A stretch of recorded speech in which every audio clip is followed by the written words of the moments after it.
In this video, I'm going to talk to you about 5 things you definitely need to know before you start using ActiveCampaign. But by the way, if you've already started using ActiveCampaign, better late than never, okay? This stuff about lists, tags, fields, naming stuff, emails, and some scary bits that you do need to know about are the things that are going to give you coming out smiling because you've checked all of the things that you definitely need to know, so that it's going to keep you out of trouble and get you to the bits where you can send emails to the right people at the right time to make money and save you time.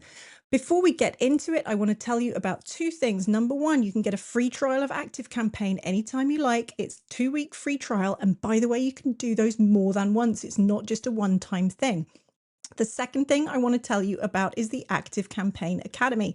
With the ActiveCampaign Academy, I'll teach you how to use ActiveCampaign. It's all the stuff that isn't covered by the help docs. It's strategy. It's helping you when you get stuck without you having to wait 3 days for support to tell you to go look at the help doc.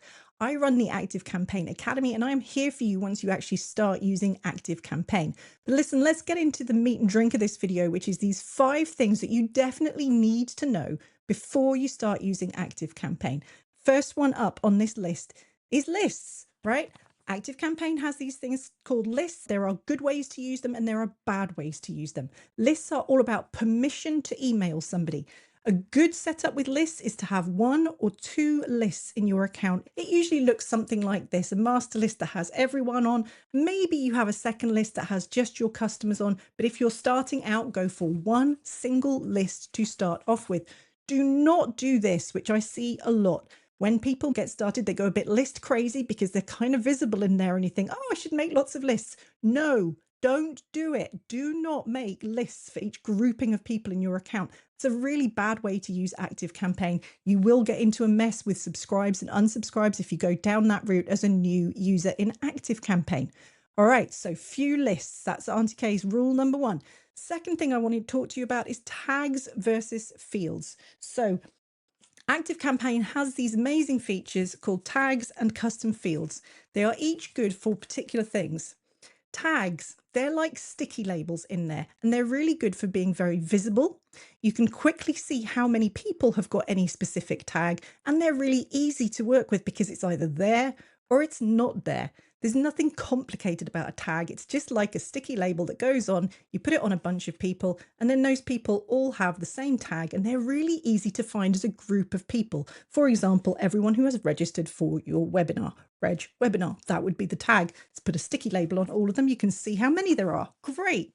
Fields, however, offer different things, and you can have as many custom fields in ActiveCampaign as you like. Fields are really good for holding values. They're a much more rich piece of information than just a sticky label that's there or not there.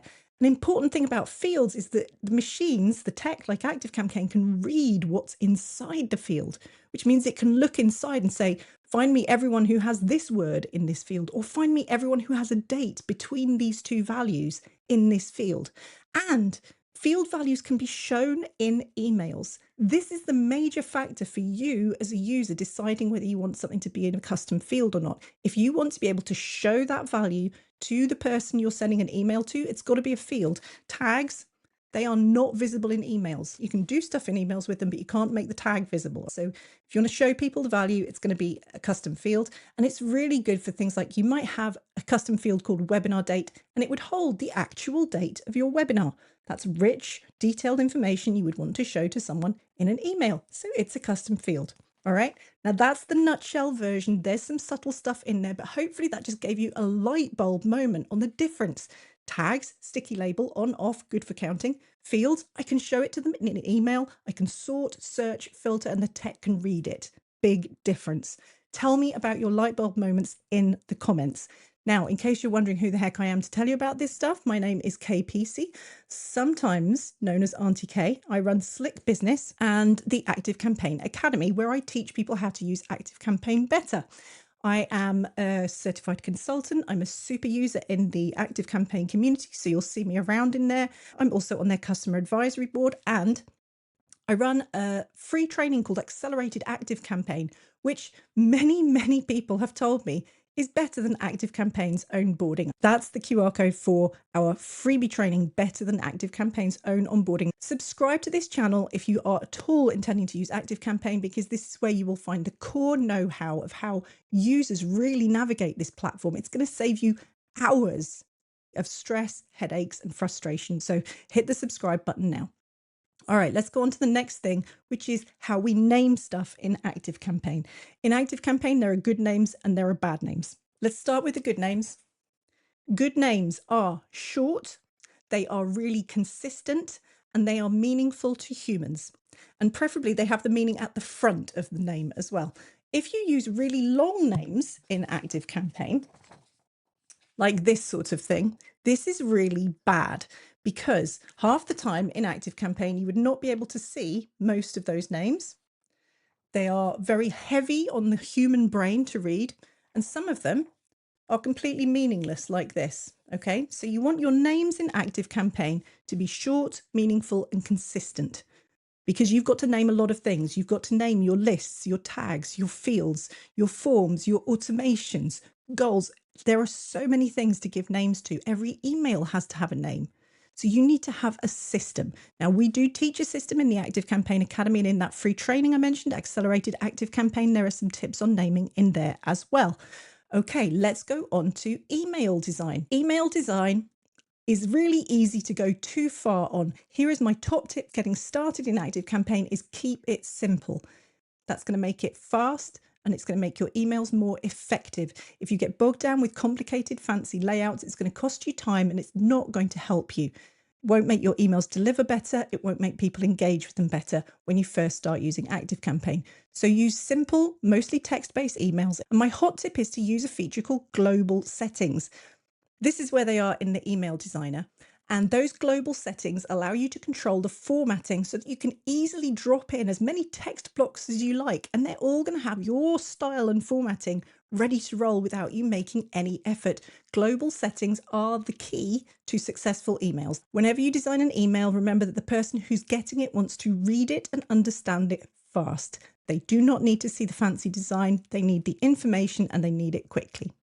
Now, here comes the scary bit. This is the one you would probably be avoiding if I didn't tell you to do it, but I'm going to make you do this, because if you don't, your emails will not get delivered, and that would be really sad for you as a new ActiveCampaign user. So, email authentication. This is the stuff you may have heard about called DKIM, SPF, and DMARC. It sounds terrifying. It's actually not that bad, and ActiveCampaign makes it insanely easy now for you to set it up using this feature. It's so important, I'm putting it in front of my face.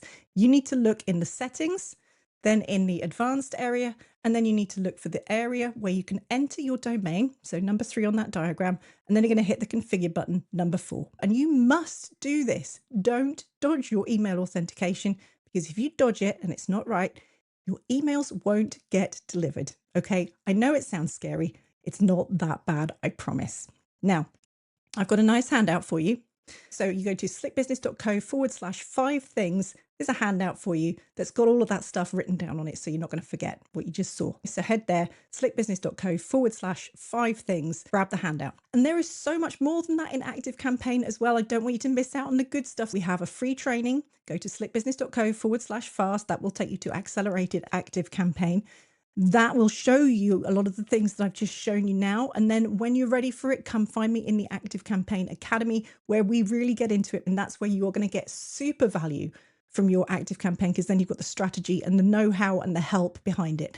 Hit subscribe to this channel. This is where we deliver our free content on ActiveCampaign know-how, on new features that you need to know about, and how to strategize to make sure that what you do is actually effective.